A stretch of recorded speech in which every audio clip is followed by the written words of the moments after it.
All right, let's jump right in. Something huge is happening in India right now. A kind of quiet financial revolution that could totally rewrite the rules for how an entire generation builds wealth. And this isn't just some passing trend, it's a massive shift in how people are thinking about their money. Just take a second and let that quote sink in. We're talking about a full decade earlier. This isn't just about young people dabbling in the market. This is a head start that could snowball into a complete transformation of the country's economic future. So we really need to understand just how big of a deal this is. To really get the full picture of this change, we've got to rewind a bit. Let's look at how the previous generation, our parents' generation, approached investing. Their whole strategy was built on a very, very different foundation. Their playbook was all about one thing: safety. Think about it. Fixed deposits, the solid, tangible security of owning a piece of land or a house, and of course, government-backed provident funds. These are all rock solid, for sure, but they're about preserving wealth, not really about growing it aggressively. And look at that starting age. A lot of them didn't even start serious investing until their late 30s or even their 40s. Okay, now let's fast forward to today. The data we're seeing tells a completely different story. It really is a tectonic shift, driven by this new wave of investors who are basically tearing up the old rulebook. I mean, just look at this chart. It shows you how fast this is all happening. According to NSE data, the share of investors under 30 has just exploded, going from 23% in 2018 to nearly 40% today. We're talking about almost doubling in just 6 years. That's not a gradual change, that's a surge. And this donut chart really drills down into the mutual fund market. It's kind of stunning, right? A whopping 48% of all mutual fund investors are now in that 18 to 30 age group. They aren't just a small slice of the pie anymore, they're pretty much half the market.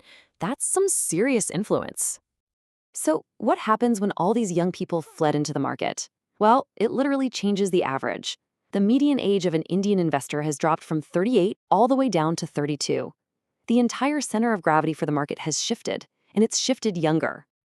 And you know what? They're not playing by those old safety-first rules. Not at all. This generation has a completely different appetite.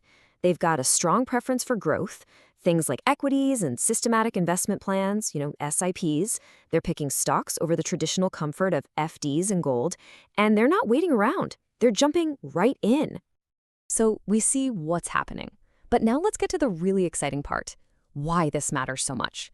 That 10-year head start we talked about, it isn't just a small leg up. It's an absolute game changer. And it's all thanks to one powerful, almost magical financial principle. And that principle is compounding. This is the engine that's going to power this generation's wealth creation. It's a simple idea, really. Your money makes money. And then the money your money made starts making its own money. Over time, this doesn't just add up. It multiplies like crazy. It's like a snowball rolling downhill. Let's just walk through this journey. For the first 10 years, it's all about steady, consistent accumulation. Then, in the next 10 years, you start to see things accelerate. But man, it's that final decade where the real magic happens. That's the exponential takeoff. By starting in their 20s instead of their 40s, this new generation gets to ride that entire powerful curve. But there's always a but, isn't there? There's a catch. Having this amazing engine of compounding is one thing, but keeping it fueled for the whole 30-year journey, that's the real test. The enthusiasm to start is awesome, but the real challenge is something a lot less exciting: consistency. Because this is the absolute key. The incredible benefits of compounding are only unlocked if you stick with it. It takes discipline. It's fantastic that financial literacy, from books like The Psychology of Money, is driving this trend. But knowing something and actually doing it are two different things. The real test is sticking to the plan for decades, through all the ups and downs, without getting distracted by the next shiny new thing. So, it all boils down to this one simple, powerful question. A question you really have to ask yourself. Are you just caught up in the excitement of opening an account? Or are you truly committed to the simple, patient, and incredibly powerful process of investing consistently for decades to let that amazing force of compounding do its work for you? The answer to that question, well, that's what's going to define the financial future for this entire generation.